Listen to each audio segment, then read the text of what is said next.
PSC tips and ട്രിക്സിലേക്ക് ഏവർക്കും സ്വാഗതം. നമ്മൾ ഇന്നത്തെ ക്ലാസ്സിൽ വരുന്ന യൂണിവേഴ്സിറ്റി LGS മെയിൻസ് പരീക്ഷയ്ക്ക് തയ്യാറെടുക്കുന്നവർക്ക് വേണ്ടിയിട്ടുള്ള ഏറ്റവും പ്രധാനപ്പെട്ട ചോദ്യങ്ങളും അനുബന്ധ വിവരങ്ങളുമാണ്. PSC ഏറ്റവും അവസാനം നടത്തിയ LGS എക്സാമിൻ്റെ ചോദ്യങ്ങളും അനുബന്ധ വിവരങ്ങളുമാണ്. അപ്പോൾ ഇതിൻ്റെ ആദ്യത്തെ പാർട്ട് വീഡിയോ നമ്മൾ മുൻപ് ചെയ്തിട്ടുണ്ട്. കാണാത്തവരുണ്ടെങ്കിൽ കാണുക. വീഡിയോയുടെ ലിങ്ക് ഞാൻ താഴെ ഡിസ്ക്രിപ്ഷൻ ബോക്സിൽ കൊടുത്തേക്കാം. ഓക്കെ, അപ്പോൾ ഇത് യൂണിവേഴ്സിറ്റി LGS മെയിൻസിന് മാത്രമല്ല കേട്ടോ, ഇനി വരാൻ പോകുന്ന LDC, LGS അങ്ങനെ എല്ലാ എക്സാമിന് തയ്യാറെടുക്കുന്നവരും നിർബന്ധമായും പഠിച്ചിരിക്കേണ്ടതാണ്. PSC ഇപ്പോൾ ലേറ്റസ്റ്റ് ആയിട്ട് നടത്തുന്ന എല്ലാ പരീക്ഷകളുടെയും ചോദ്യങ്ങളും അനുബന്ധ വിവരങ്ങളും. അപ്പോൾ എല്ലാവർക്കും യൂസ്ഫുൾ ആയിട്ടുള്ള ക്ലാസ് തന്നെയായിരിക്കും. ഒരു നോട്ട്ബുക്കും പെന്നും കയ്യിൽ വെച്ചിട്ട് വേണം ക്ലാസ് കാണാനായിട്ട്. നോട്ട്സ് തയ്യാറാക്കിയിട്ട് തന്നെ പഠിക്കുക. ഓക്കെ, അപ്പോൾ ഈ ക്വസ്റ്റ്യൻസ് വിത്ത് റിലേറ്റഡ് ഫാക്ട്സ് എന്ന് പറയുന്നത് ഒരുപാട് എഫക്റ്റീവ് ആയിട്ടുള്ളൊരു മെത്തേഡാണ്. അപ്പോൾ ഈ ഒരു രീതിയിൽ നിങ്ങൾക്ക് ഇനി കിട്ടുന്ന ചുരുങ്ങിയ ദിവസങ്ങൾ മാക്സിമം നല്ല രീതിയിൽ ക്വസ്റ്റ്യൻസ് വിത്ത് റിലേറ്റഡ് ഫാക്ട്സ് നമ്മൾ ചെയ്യുമ്പോൾ അതിനനുസരിച്ച് പഠിച്ചു പോയിട്ടുണ്ട് എന്നുണ്ടെങ്കിൽ ഉറപ്പായിട്ടും പരീക്ഷയ്ക്ക് നിങ്ങൾക്കത് ഹെൽപ്ഫുൾ ആയിരിക്കും. പിന്നെ നമ്മൾ ടെലിഗ്രാം വഴി നമ്മൾ നോട്ട്സും PDF-ഉം കാര്യങ്ങളൊക്കെ കൊടുക്കുന്നുണ്ട്. അപ്പോൾ ടെലിഗ്രാമിൻ്റെ ലിങ്ക് ഞാൻ താഴെ കമൻറ്റ് ബോക്സിൽ ഫസ്റ്റ് കമൻ്റ് ആയിട്ട് കൊടുത്തിട്ടുണ്ട്. എല്ലാവരും കയറി ജോയിൻ ചെയ്യണം കേട്ടോ. ഓക്കെ, പിന്നെ നമ്മുടെ ലൈവ് ക്ലാസ്സിൻ്റെ കാര്യം അറിയാലോ. ഡെയിലി നമ്മൾ രാത്രി 8 മണിക്ക് മുൻവർഷ ചോദ്യങ്ങൾ അതിൻ്റെ ഒരു മോക്ക് ടെസ്റ്റ് രൂപത്തിൽ നമ്മൾ ചെയ്യുന്നുണ്ട്, ലൈവ് ആയിട്ടാണ്. അപ്പോൾ മാക്സിമം എല്ലാവരും അറ്റൻഡ് ചെയ്യുക. ഓക്കെ, അപ്പോൾ നമുക്ക് സ്റ്റാർട്ട് ചെയ്യാം. എല്ലാവർക്കും വീഡിയോയിലേക്ക് സ്വാഗതം. അപ്പോൾ ഇന്നത്തെ ആദ്യത്തെ ചോദ്യം, താഴെ പറയുന്നവയിൽ ഏത് സംഭവമാണ് റൗലറ്റ് നിയമത്തിനെതിരായ പ്രതിഷേധവുമായി ബന്ധപ്പെട്ടത്? ഇതെല്ലാം SCERT ആണ് കേട്ടോ. SCERT-ൽ നിന്നാണ് ഒരുപാട് ചോദ്യങ്ങൾ ഈ ഒരു പരീക്ഷയ്ക്ക് വന്നിട്ടുള്ളത്. അപ്പോൾ ഇതിൻ്റെ ആൻസർ എന്താണ്? റൗലറ്റ് നിയമത്തിനെതിരായ പ്രതിഷേധവുമായി ബന്ധപ്പെട്ടത് ഏത്? ഉത്തരം എന്താ? യെസ്, ഉത്തരം ഓപ്ഷൻ D ആണ്. ജാലിയൻ വാലാബാഗ് കൂട്ടക്കൊലയാണ്. ഓക്കെ, അപ്പോൾ റൗലറ്റ് നിയമം ഇതുമായി ബന്ധപ്പെട്ട SCERT പോയിന്റ്സ് ആണ് കേട്ടോ ഞാൻ മാക്സിമം ഉൾക്കൊള്ളിക്കുന്നത്, കാരണം അവിടെ നിന്നുമാണ് നമുക്ക് ചോദ്യം വരുന്ന ഏരിയ. ഓക്കെ, അപ്പോൾ റൗലറ്റ് നിയമം എന്ന് പറയുന്നത് വർഷം ഏതാണ്? റൗലറ്റ് നിയമത്തിൻ്റെ വർഷം എന്ന് പറയുന്നത് 1919. റൗലറ്റ് നിയമത്തിൻ്റെ വർഷം എത്രയാണ്? 1919 റൗലറ്റ് നിയമം വരുന്നത്. 1919 വർഷം ഇമ്പോർട്ടൻ്റ് ആണ്, ഒരുപാട് തവണ ചോദിച്ചിട്ടുണ്ട്. അപ്പോൾ എന്താണ് റൗലറ്റ് നിയമം എന്ന് പറയുന്നത്? ബ്രിട്ടീഷ് ഭരണാധികാരികൾ ഇന്ത്യൻ ജനതയുടെ പൗരാവകാശങ്ങൾ ലംഘിക്കുന്ന രീതിയിൽ നടപ്പിലാക്കിയിട്ടുള്ള നിയമങ്ങളിൽ പ്രധാനപ്പെട്ട ഒരു നിയമമാണ് ഈ റൗലറ്റ് നിയമം എന്ന് പറയുന്നത്. അപ്പോൾ അത് നിലവിൽ വന്ന വർഷം 1919.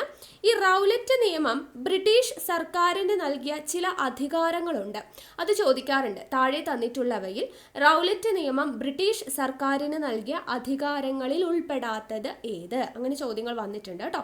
അപ്പോൾ എന്തൊക്കെ അധികാരങ്ങളാണ് റൗലറ്റ് നിയമം ബ്രിട്ടീഷ് സർക്കാരിന് നൽകിയത്? ഒന്നാമത്തെ അധികാരം എന്ന് പറയുന്നത്, ഏതൊരു ഇന്ത്യക്കാരനെയും വാറന്റ് ഇല്ലാതെ അറസ്റ്റ് ചെയ്യാം. ഏതൊരു ഇന്ത്യക്കാരനെയും വാറന്റ് ഇല്ലാതെ അറസ്റ്റ് ചെയ്യാം. രണ്ടാമത്തേത്, വിചാരണ കൂടാതെ അനിശ്ചിതകാലം തടവിലിടാം. ഏതൊരു ഇന്ത്യക്കാരനെയും വാറന്റ് ഇല്ലാതെ അറസ്റ്റ് ചെയ്യാം, വിചാരണ കൂടാതെ അനിശ്ചിതകാലം തടവിലിടാം. അടുത്തൊരു അധികാരമായിരുന്നു, പ്രത്യേക കോടതികളിൽ രഹസ്യ വിചാരണ നടത്താം. പ്രത്യേക കോടതികളിൽ രഹസ്യ വിചാരണ നടത്താം. അതുപോലെ കോടതി വിധിക്കെതിരെ അപ്പീൽ നിഷേധിക്കാം. കോടതി വിധികൾക്കെതിരെ അപ്പീൽ നിഷേധിക്കാം. ഇതൊക്കെയാണ് റൗലറ്റ് നിയമം ബ്രിട്ടീഷ് സർക്കാരിന് നൽകിയിട്ടുള്ള അധികാരങ്ങൾ. ഒന്നുകൂടെ പറഞ്ഞേ, എന്തൊക്കെയാണ്?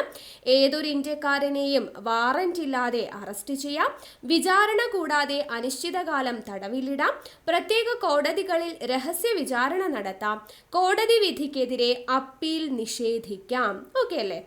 ഇനി ഈ റൗലറ്റ് നിയമത്തിൽ പ്രതിഷേധിച്ച് രാജ്യം മുഴുവൻ കരിദിനമായിട്ട് ആചരിക്കാൻ ഗാന്ധിജി ആഹ്വാനം ചെയ്ത ദിവസം ഏതാണ്?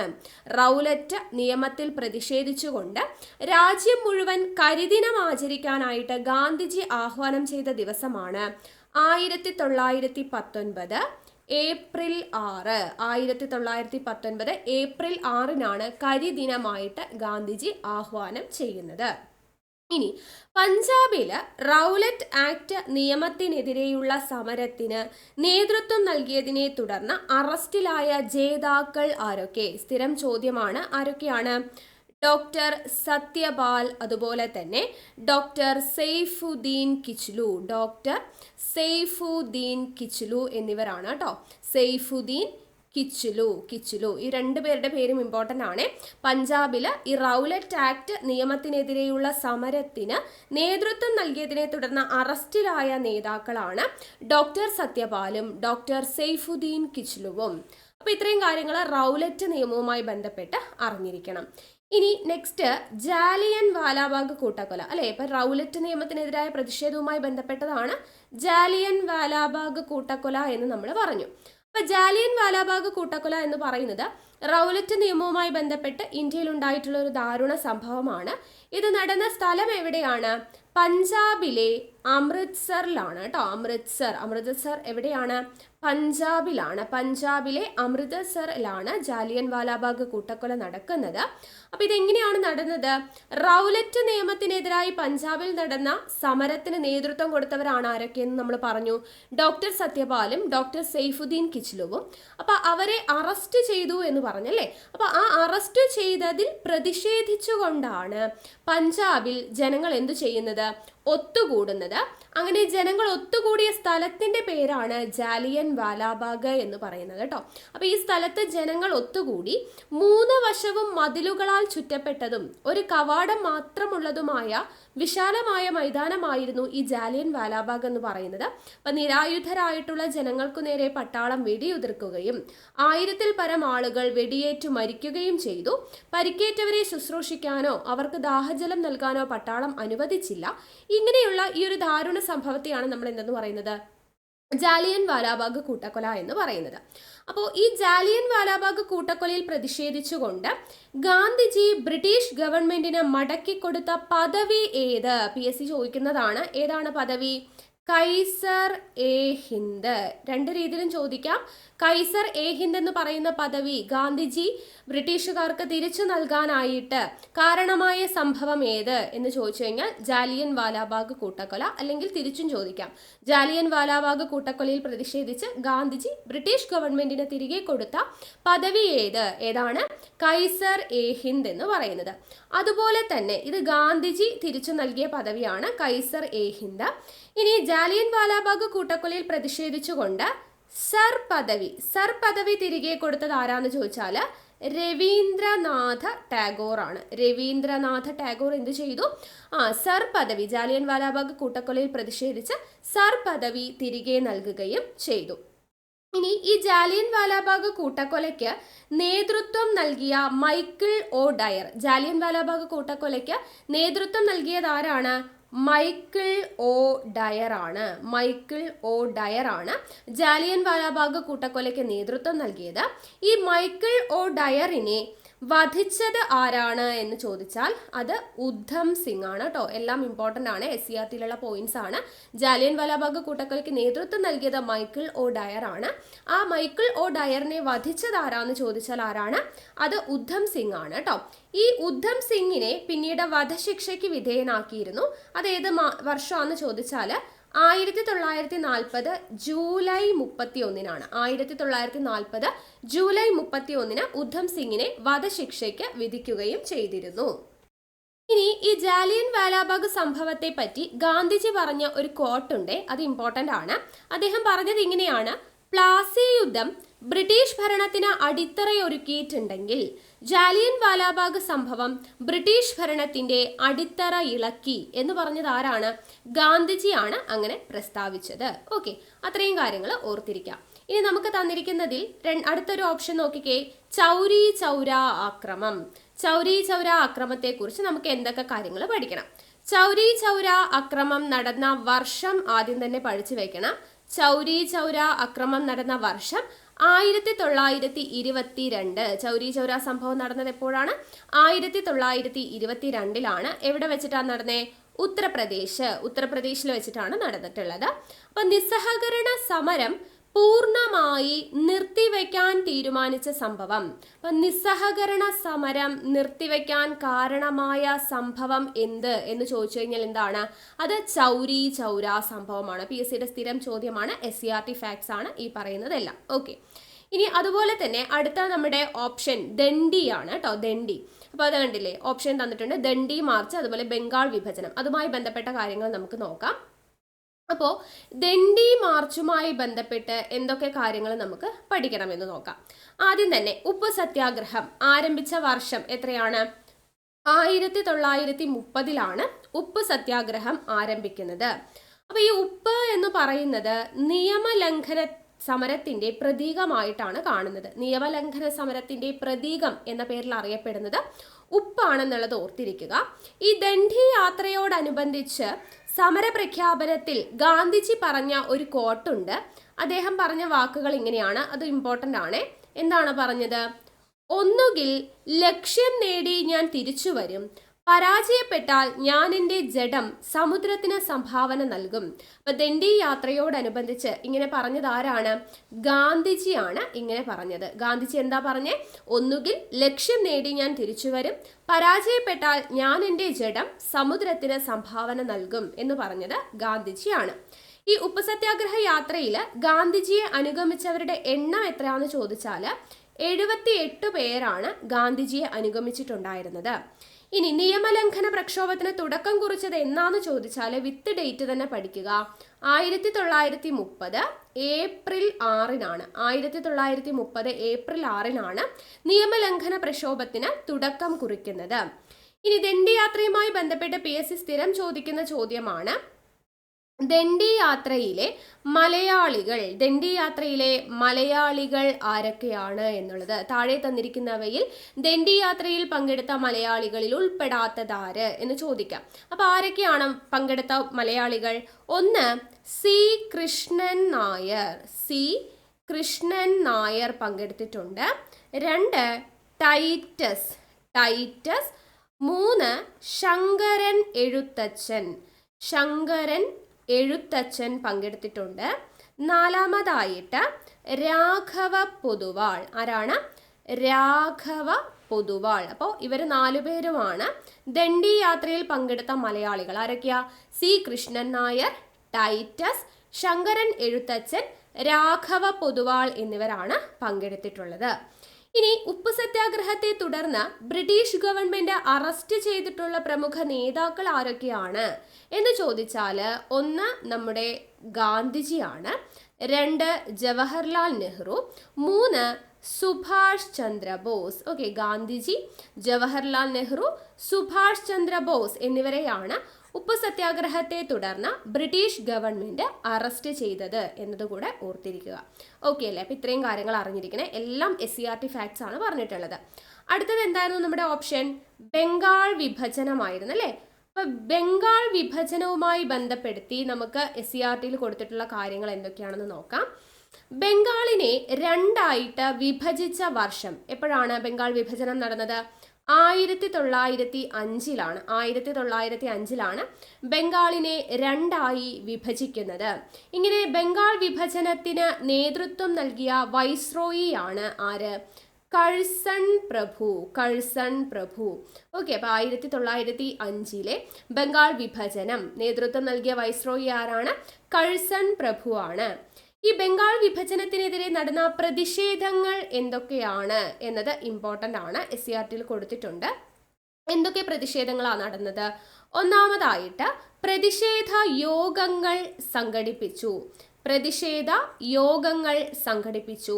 2, വിദേശ വസ്തുക്കൾ വിൽക്കുന്ന കടകൾ ഉപരോധിച്ചു. എന്താണ്? വിദേശ വസ്തുക്കൾ വിൽക്കുന്ന കടകൾ എന്തു ചെയ്തു? ഉപരോധിച്ചു എന്നുള്ളത്. ദെൻ 3-മതായിട്ടുള്ള പ്രതിഷേധം എന്ന് പറയുന്നത് വിദേശ വസ്ത്രങ്ങൾ തീയിട്ട് നശിപ്പിച്ചു. ദെൻ 4-മതായിട്ട് സ്വദേശി ഉൽപ്പന്നങ്ങളുടെ ഉപയോഗത്തിന് പ്രേരിപ്പിച്ചു. സ്വദേശി ഉൽപ്പന്നങ്ങൾ ഉപയോഗിക്കാനായിട്ട് പ്രേരിപ്പിച്ചു. പിന്നെ ഇംഗ്ലീഷുകാർക്കെതിരെ പ്രകടനങ്ങളും പൊതുയോഗങ്ങളും സംഘടിപ്പിച്ചു. അപ്പോൾ ഇതെല്ലാം എന്താണ്? ബംഗാൾ വിഭജനത്തിനെതിരെ നടന്നിട്ടുള്ള പ്രതിഷേധങ്ങളാണ് എന്നത് ഓർത്തിരിക്കുക. ഈ ബംഗാൾ വിഭജന സമയത്ത് വിരുദ്ധ സമരത്തിന്റെ പ്രധാനപ്പെട്ട ഒരു മുദ്രാവാക്യമുണ്ട്. ബംഗാൾ വിഭജന വിരുദ്ധ സമരത്തിന്റെ പ്രധാനപ്പെട്ട മുദ്രാവാക്യം എന്താണ്? 1, സ്വദേശി ഉൽപ്പന്നങ്ങൾ ഉപയോഗിക്കുക. സ്വദേശി ഉൽപ്പന്നങ്ങൾ ഉപയോഗിക്കുക എന്നുള്ളതും 2 വിദേശ ഉൽപ്പന്നങ്ങൾ ബഹിഷ്കരിക്കുക. സ്വദേശി ഉൽപ്പന്നങ്ങൾ ഉപയോഗിക്കുക, വിദേശി ഉൽപ്പന്നങ്ങൾ ബഹിഷ്കരിക്കുക എന്നതായിരുന്നു ബംഗാൾ വിഭജന വിരുദ്ധ സമരത്തിന്റെ പ്രധാനപ്പെട്ട മുദ്രാവാക്യം.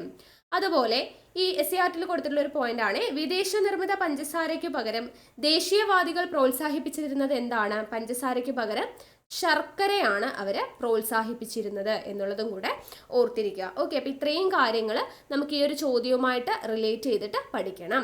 ഓക്കെ, അടുത്ത ചോദ്യം നോക്കിക്കേ. അഹമ്മദാബാദ് തുണിമിൽ സമരത്തിന് കാരണമായ സംഭവം എന്താണ്?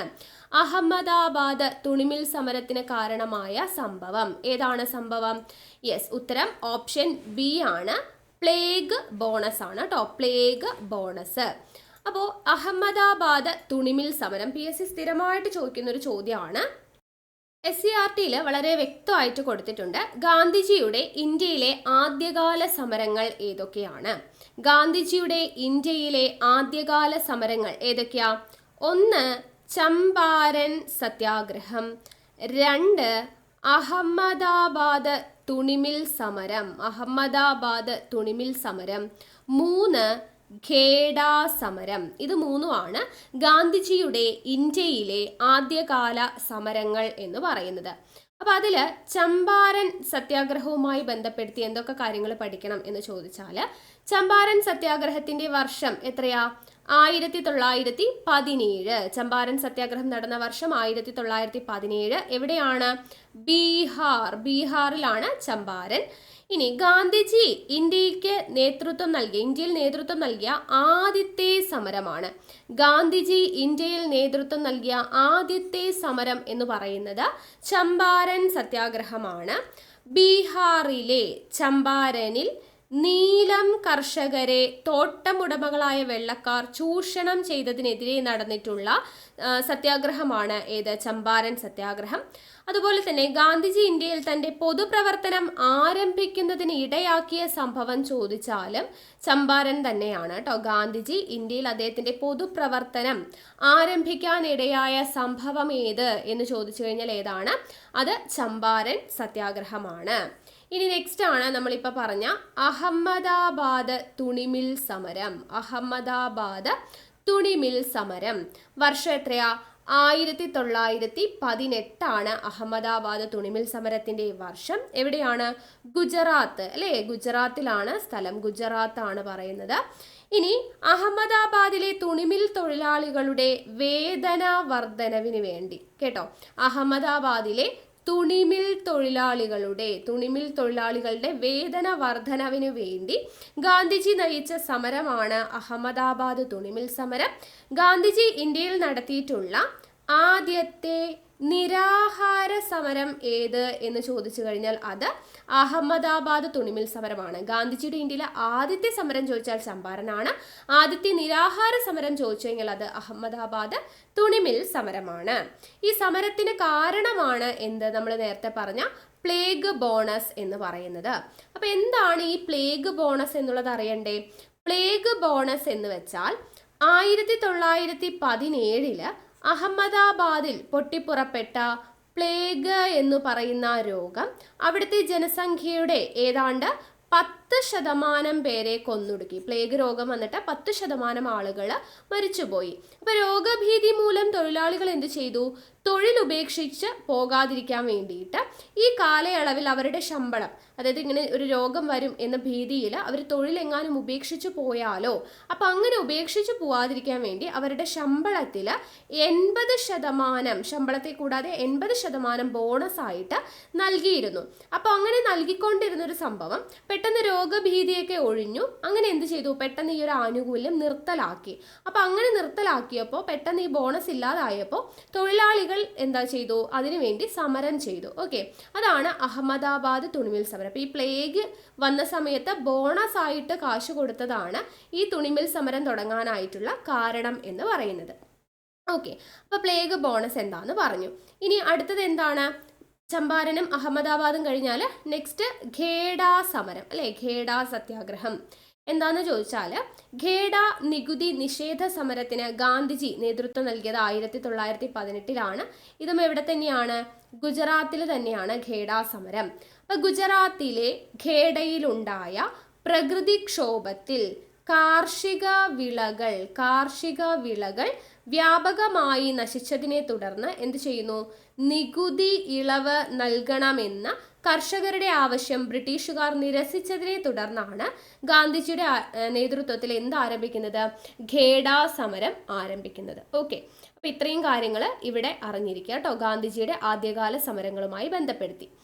അടുത്ത ചോദ്യമാണ്, തെരഞ്ഞെടുപ്പിൽ വോട്ടെടുപ്പ് ആരംഭിക്കുന്നതിന് എത്ര മണിക്കൂർ മുമ്പ് ഇലക്ഷൻ പ്രചാരണം അവസാനിപ്പിക്കണം? തെരഞ്ഞെടുപ്പിൽ വോട്ടെടുപ്പ് ആരംഭിക്കുന്നതിന് എത്ര മണിക്കൂർ മുമ്പ് ഇലക്ഷൻ പ്രചാരണം അവസാനിപ്പിക്കണം? എത്ര മണിക്കൂറാണ്? യെസ്, ഉത്തരം ഓപ്ഷൻ ഡി ആണ് കേട്ടോ. 48 മണിക്കൂറാണ് ആൻസർ ആയിട്ട് വരുന്നത്. 48 മണിക്കൂർ. തെരഞ്ഞെടുപ്പിൽ വോട്ടെടുപ്പ് ആരംഭിക്കുന്നതിന് 48 മണിക്കൂർ മുമ്പ് ഇലക്ഷൻ പ്രചരണം അവസാനിപ്പിക്കണം എന്നാണ് പറയുക. അപ്പോൾ തെരഞ്ഞെടുപ്പുമായി ബന്ധപ്പെടുത്തി നമുക്കിതും SCERT-ൽ ഒരുപാട് കാര്യങ്ങൾ തന്നിട്ടുണ്ട്, ഞാൻ പറയാം. അപ്പോൾ തെരഞ്ഞെടുപ്പുമായി ബന്ധപ്പെട്ട ഭാഗം എത്രയാണ്? അപ്പോൾ നമ്മൾ തെരഞ്ഞെടുപ്പിനെ കുറിച്ചാണ് പറയുന്നത്. തെരഞ്ഞെടുപ്പുമായി ബന്ധപ്പെട്ട ഭാഗം ചോദിച്ചു കഴിഞ്ഞാൽ ഭാഗം 15 ഭാഗം 15 തെരഞ്ഞെടുപ്പുമായി ബന്ധപ്പെട്ട് പറയുന്നത്.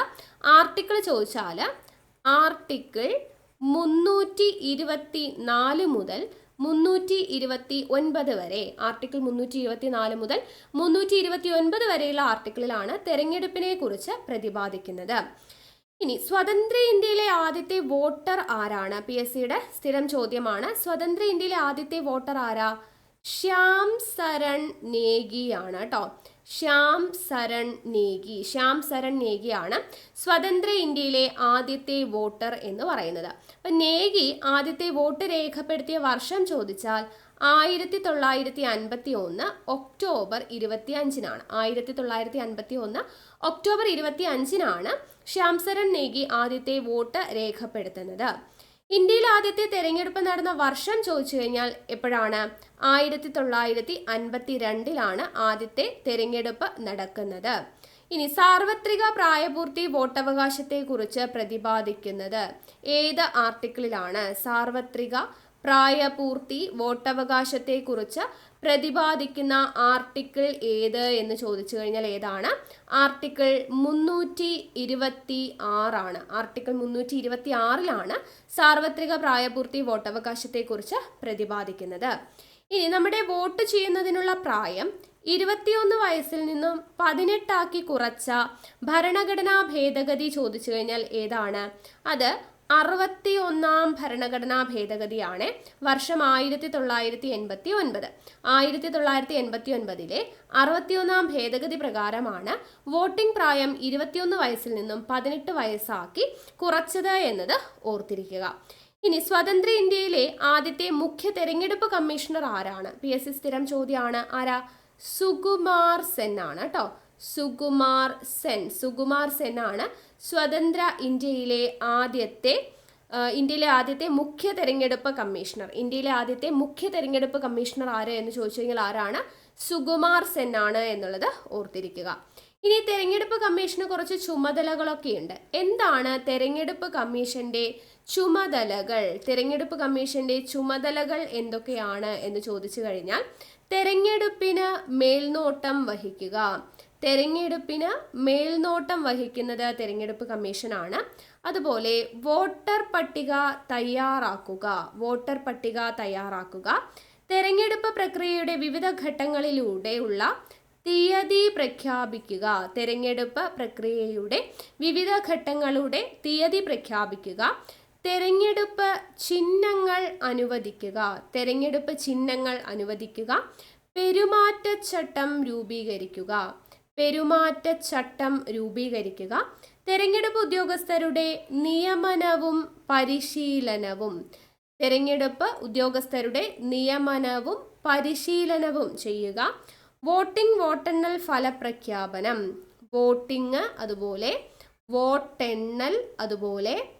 ഫലപ്രഖ്യാപനം ഇതെല്ലാം തെരഞ്ഞെടുപ്പ് കമ്മീഷന്റെ ചുമതലയാണ്. SCERT കൊടുത്തിട്ടുള്ളതാണ്. പിന്നെ തെരഞ്ഞെടുപ്പ് കണക്കുകൾ പരിശോധിക്കുക. ഓക്കെ, ഇത്രയും കാര്യങ്ങളുണ്ട് തെരഞ്ഞെടുപ്പ് കമ്മീഷന്റെ ചുമതലകളായിട്ട് SCERT കൊടുത്തിട്ടുള്ളത്. തെരഞ്ഞെടുപ്പിന് മേൽനോട്ടം വഹിക്കുക, വോട്ടർ പട്ടിക തയ്യാറാക്കുക, തെരഞ്ഞെടുപ്പ് പ്രക്രിയയുടെ വിവിധ ഘട്ടങ്ങളുടെ തീയതി പ്രഖ്യാപിക്കുക, തെരഞ്ഞെടുപ്പ് ചിഹ്നങ്ങൾ അനുവദിക്കുക, പെരുമാറ്റച്ചട്ടം രൂപീകരിക്കുക, തെരഞ്ഞെടുപ്പ് ഉദ്യോഗസ്ഥരുടെ നിയമനവും പരിശീലനവും, വോട്ടിംഗ് വോട്ടെണ്ണൽ ഫലപ്രഖ്യാപനം, തെരഞ്ഞെടുപ്പ് കണക്കുകൾ പരിശോധിക്കുക എന്നിവയാണ്.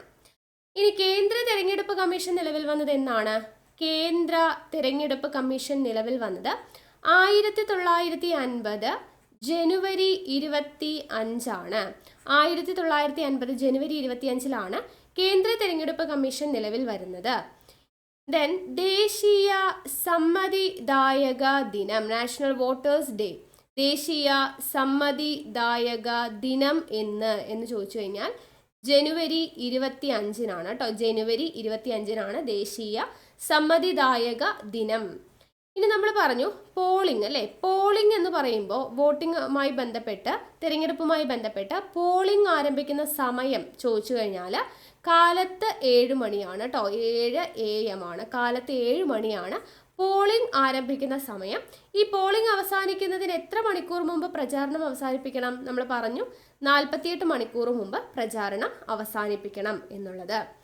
ഇനി തെരഞ്ഞെടുപ്പുമായി ബന്ധപ്പെട്ട് പറയുമ്പോൾ തെരഞ്ഞെടുപ്പിൽ മത്സരിക്കുന്നതിന് ചില പ്രായപരിധിയുണ്ട് അല്ലേ. ഓരോ തെരഞ്ഞെടുപ്പിനും മത്സരിക്കാനായിട്ട് ചില പ്രായപരിധിയുണ്ട്. ഇത് SCERT കൊടുത്തിട്ടുണ്ട് കേട്ടോ. അപ്പോൾ ഓരോ പ്രായപരിധി, ആദ്യം രാഷ്ട്രപതിയായിട്ട് തെരഞ്ഞെടുപ്പിൽ മത്സരിക്കുവാനുള്ള കുറഞ്ഞ പ്രായപരിധി എത്രയാണ്? 35 വയസ്സാണ് കേട്ടോ, രാഷ്ട്രപതി. അതുപോലെ ഉപരാഷ്ട്രപതിയായി മത്സരിക്കുവാനുള്ള പ്രായപരിധി എന്ന് പറയുന്നത് 35 വയസ്സ് തന്നെയാണ്. ദെൻ രാജ്യസഭയിലോട്ടാണെങ്കിൽ പ്രായം 30 വേണ്ടത്. ലോക്സഭയിലേക്കാണെങ്കിൽ 25 വയസ്സാണ് കുറഞ്ഞ പ്രായം. ഇനി സംസ്ഥാന നിയമസഭയിലേക്കാണെങ്കിൽ 25 വയസ്സാണ് പ്രായം. ലോക്സഭയിലേക്കും സംസ്ഥാന നിയമസഭയിലേക്കും 25. ദെൻ പഞ്ചായത്തിലേക്കും അതുപോലെ നഗരസഭയിലേക്കും ഒക്കെ ആണെങ്കിൽ പ്രായം 21 ചുരുങ്ങിയത്. ഓക്കെ, അപ്പോൾ രാഷ്ട്രപതി ആവാൻ വേണ്ട പ്രായം 35, ഉപരാഷ്ട്രപതി ആവാൻ 35, രാജ്യസഭ അംഗമാവാൻ 30, ലോക്സഭയുടെ 25, നിയമസഭയുടെ 25, പഞ്ചായത്തും നഗരസഭയും 21 എന്ന് നമുക്ക് പറയാം.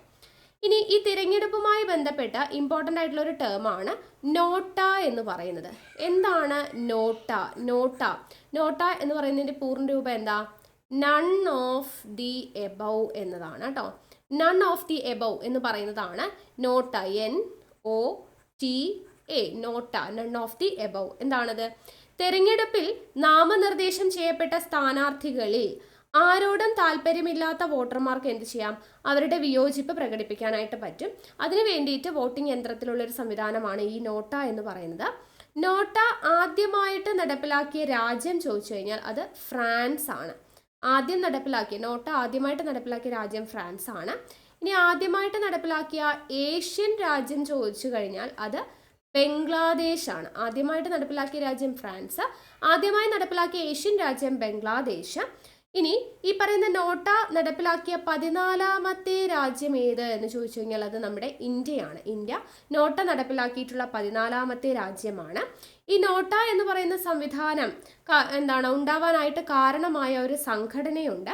ആ സംഘടനയുടെ പേരാണ് People's Union four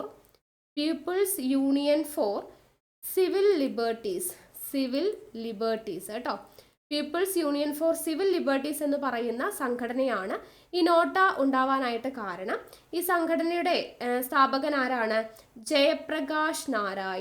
Jayaprakash Narayan ആണ് ഈ സംഘടന സ്ഥാപിച്ചത്. People's Union for Civil Liberties എന്ന് പറയുന്നത്. ഓക്കെ, അപ്പോൾ ഇത്രയും കാര്യങ്ങൾ തെരഞ്ഞെടുപ്പുമായി ബന്ധപ്പെടുത്തി അറിഞ്ഞിരിക്കുക. അടുത്ത ചോദ്യം, സഹോദരൻ അയ്യപ്പൻ നേതൃത്വം നൽകിയ സാംസ്കാരിക പ്രസ്ഥാനം ഏതാണ്? സഹോദരൻ അയ്യപ്പൻ നേതൃത്വം നൽകിയ സാംസ്കാരിക പ്രസ്ഥാനം ഏത് എന്ന് ചോദിച്ചാൽ ഏതാണ്? യെസ്, ഉത്തരം ഓപ്ഷൻ സി ആണ്. വിദ്യാപോഷിണി ആണ് കേട്ടോ. വിദ്യാപോഷിണി. അപ്പോൾ സഹോദരൻ അയ്യപ്പനെ കുറിച്ച് നമുക്ക് പഠിച്ചിരിക്കേണ്ട ഏറ്റവും പ്രധാനപ്പെട്ട കുറച്ച് കാര്യങ്ങൾ നോക്കാം. സഹോദരൻ അയ്യപ്പൻ ജനിച്ച വർഷം 1889 ഓഗസ്റ്റ് മാസം 21 തീയതി. 1889 ഓഗസ്റ്റ് മാസം 21 തീയതിയാണ് സഹോദരൻ അയ്യപ്പൻ ജനിക്കുന്നത്. സഹോദരൻ അയ്യപ്പൻ കൊച്ചിൻ ലെജിസ്ലേറ്റീവ് കൗൺസിലിലേക്ക് തിരഞ്ഞെടുക്കപ്പെട്ടത് ഏത് വർഷമാണ്? 1928 സഹോദരൻ അയ്യപ്പൻ കൊച്ചിൻ ലെജിസ്ലേറ്റീവ് കൗൺസിലിലേക്ക് തിരഞ്ഞെടുക്കപ്പെടുന്നത്. അദ്ദേഹത്തിൻ്റെ സഹോദരൻ അയ്യപ്പൻ്റെ ആദ്യകാല രാഷ്ട്രീയ പാർട്ടി, സഹോദരൻ അയ്യപ്പൻ രൂപീകരിച്ച ആദ്യകാല രാഷ്ട്രീയ പാർട്ടി ഏത് എന്ന് ചോദിച്ചു കഴിഞ്ഞാൽ അത് നാഷണലിസ്റ്റ് പാർട്ടിയാണ് സഹോദരൻ അയ്യപ്പൻ സ്ഥാപിച്ച ആദ്യകാല രാഷ്ട്രീയ പാർട്ടി. പിന്നീട് 1938 അദ്ദേഹം സ്ഥാപിച്ച രാഷ്ട്രീയ പാർട്ടിയാണ് സോഷ്യലിസ്റ്റ് പാർട്ടി. അപ്പൊ സഹോദരൻ അയ്യപ്പൻ 1938 സ്ഥാപിച്ച പാർട്ടി ഏതാണ്? സോഷ്യലിസ്റ്റ് പാർട്ടിയാണ്. പിന്നെ അദ്ദേഹം സ്ഥാപിച്ച ഒരു സംഘടനയുണ്ട്, അതാണ് എന്ത്? സഹോദര സംഘം പേരിൽ തന്നെയുണ്ട്. സഹോദരൻ അയ്യപ്പൻ സ്ഥാപിച്ചതാണ് സഹോദര സംഘം. വർഷം 1917 എന്നത് ഓർത്തിരിക്കുക. ഈ സഹോദര സംഘത്തിന് ഒരു മുഖപത്രമുണ്ട്, അതിൻ്റെ പേരും എന്തു തന്നെയാണ്? സഹോദരൻ എന്ന് തന്നെയാണ്. അപ്പൊ തെറ്റിപ്പോകത്തില്ല. സഹോദരൻ അയ്യപ്പൻ്റെ ഒരു സംഘടനയാണ് എന്ത്? സഹോദര സംഘം. വർഷം 1917. അതിൻ്റെ മുഖപത്രമാണ് സഹോദരൻ എന്ന് പറയുന്നത്. ഇനി സഹോദരൻ അയ്യപ്പൻ സ്ഥാപിച്ചിട്ടുള്ള അല്ലെങ്കിൽ പ്രസിദ്ധീകരിച്ചിട്ടുള്ള ഒരു പ്രസിദ്ധീകരണമുണ്ട്, സ്ഥിരമായിട്ട് PSC ചോദിക്കുന്നതാണ്. ഏതാണ് പ്രസിദ്ധീകരണം സഹോദരൻ അയ്യപ്പൻ്റേത്? വേലക്കാരൻ എന്ന് പറയുന്ന പ്രസിദ്ധീകരണം ആരുടേതാണ്? സഹോദരൻ അയ്യപ്പൻ്റേതാണ്. സഹോദരൻ അയ്യപ്പൻ സ്ഥാപക എഡിറ്ററായിട്ട് ആരംഭിച്ചിട്ടുള്ള ഒരു പത്രമുണ്ട്. സഹോദരൻ അയ്യപ്പൻ സ്ഥാപക എഡിറ്ററായിട്ട് ആരംഭിച്ച ഒരു പത്രമാണ് യുക്തിവാദി എന്ന് പറയുന്ന പത്രം. യുക്തിവാദി. ഓക്കെ. ഇനി ഏറ്റവും പ്രധാനപ്പെട്ട അദ്ദേഹത്തിൻ്റെ 2-3 കോട്ട്സ് ഉണ്ട്. ഒന്ന്, ജാതി വേണ്ട, മതം വേണ്ട, ദൈവം വേണ്ട മനുഷ്യന്. ജാതി വേണ്ട, മതം വേണ്ട, ദൈവം വേണ്ട മനുഷ്യന് എന്ന് പറഞ്ഞത് സഹോദരൻ അയ്യപ്പനാണ്. അതുപോലെ തന്നെ ജാതിയെ വധിക്കുന്നു, ജാതിയെ സ്ഥാപിക്കുന്നു, ജാതിയിൽ നിന്നിടുന്നു, ജാതിതാൻ ഹിന്ദുമതം എന്ന് പറഞ്ഞത് സഹോദരൻ അയ്യപ്പനാണ്. ജാതിയെ വധിക്കുന്നു, ജാതിയെ സ്ഥാപിക്കുന്നു, ജാതിയിൽ നിന്നിടുന്നു, ജാതിതാൻ ഹിന്ദുമതം എന്ന് പറഞ്ഞത് ആരാണ്? സഹോദരൻ അയ്യപ്പനാണ്. അതുപോലെ തന്നെ സ്വതന്ത്രമായി ചിന്തിക്കുക, ധീരമായി ചോദ്യം ചെയ്യുക എന്ന് പറഞ്ഞതും അദ്ദേഹമാണ്. സ്വതന്ത്രമായി ചിന്തിക്കുക, ധീരമായി ചോദ്യം ചെയ്യുക എന്ന് പറഞ്ഞത്. ഇനി അദ്ദേഹം രചിച്ച ഒരു കവിതയാണ് ഏത്? നമുക്ക് എല്ലാവർക്കും അറിയാം, മാവേലി നാടുവാ നീടും കാലം. ആരുടെ കവിതയാണ്? സഹോദരൻ അയ്യപ്പൻ്റെ കവിതയാണ്. ഇനി മിശ്രഭോജനം എന്നതിന് നേതൃത്വം നൽകിയത് ആരാണ് എന്ന് ചോദിച്ചു കഴിഞ്ഞാൽ അത് സഹോദരൻ അയ്യപ്പനാണ്. മിശ്രഭോജനത്തിന് നേതൃത്വം നൽകിയത് എപ്പോഴാണ്? 1917 മെയ് 29 മിശ്രഭോജനം ആരംഭിക്കുന്നത്. 1917 മെയ് 29. ഇതെവിടെയാണ് തുടക്കം കുറിച്ചത്? ചേറായി. മിശ്രഭോജനത്തിന് തുടക്കം കുറിച്ചത് ചേറായിലാണ്. ഈ ചേറായിൽ തന്നെയാണ് സഹോദരൻ അയ്യപ്പൻ്റെ സ്മാരകം സ്ഥിതി ചെയ്യുന്നത്. ചേറായിലാണ് സഹോദരൻ അയ്യപ്പൻ്റെ സ്മാരകം സ്ഥിതി ചെയ്യുന്നത്. അദ്ദേഹത്തിൻ്റെ പ്രതിമ സ്ഥിതി ചെയ്യുന്നത് എവിടെയാണെന്ന് ചോദിച്ചാൽ അത് കൊച്ചിയിലാണ് പ്രതിമ സ്ഥിതി ചെയ്യുന്നത്. അനാഥ കുട്ടികളുടെ അഭയത്തിന് വേണ്ടിയിട്ട് സഹോദരൻ അയ്യപ്പൻ സ്ഥാപിച്ച ഒരു മന്ദിരമുണ്ട്, അതിൻ്റെ പേരാണ് ആനന്ദ ഭവനം എന്ന് പറയുന്നത്. ഓക്കെ. അപ്പോൾ ഇത്രയും കാര്യങ്ങളാണ് ഇദ്ദേഹവുമായിട്ട് ബന്ധപ്പെടുത്തി ഏറ്റവും പ്രധാനമായും പഠിച്ചിരിക്കേണ്ടത്. SCERT ഫാക്ട്സ് ആണ് കേട്ടോ നമ്മൾ കൂടുതലും ഉൾപ്പെടുത്തിയത്. അപ്പോൾ ഇത്രയേ ഉള്ളൂ ഇന്നത്തെ ചോദ്യം എന്ന് പറയുന്നത്. 4 ചോദ്യങ്ങളും അതിൻ്റെ അനുബന്ധ വിവരങ്ങൾ മാക്സിമം ഞാൻ ഉൾപ്പെടുത്തിയിട്ടുണ്ട്. അപ്പോൾ ഈ വീഡിയോ നിങ്ങൾക്ക് ഹെൽപ്ഫുൾ ആയിട്ടുണ്ടെന്നുണ്ടെങ്കിൽ, വീഡിയോ കണ്ടിട്ട് ഇഷ്ടമായിട്ടുണ്ടെന്നുണ്ടെങ്കിൽ ലൈക്ക് ചെയ്യാനും ഷെയർ ചെയ്യാനും, പിന്നെ ചാനൽ സബ്സ്ക്രൈബ് ചെയ്യാതെ കാണുന്നവരുണ്ടെങ്കിൽ ചാനൽ സബ്സ്ക്രൈബ് ചെയ്യാനും മറക്കരുത്. പിന്നെ നമ്മുടെ ടെലിഗ്രാമിൽ ജോയിൻ ചെയ്യാത്തവർ ജോയിൻ ചെയ്യുക. താഴെ കമൻറ്റ് ബോക്സിൽ ഫസ്റ്റ് കമൻ്റായിട്ട് ടെലിഗ്രാമിൻ്റെ ലിങ്ക് കൊടുത്തിട്ടുണ്ട് കേട്ടോ. അപ്പോൾ ക്ലാസ്സിൻ്റെ അഭിപ്രായങ്ങളും കാര്യങ്ങളൊക്കെ താഴെ കമൻ്റായിട്ട് അറിയിക്കണേ. അപ്പോൾ നമുക്ക് അടുത്ത ക്ലാസ്സിൽ വീണ്ടും കാണാം. താങ്ക്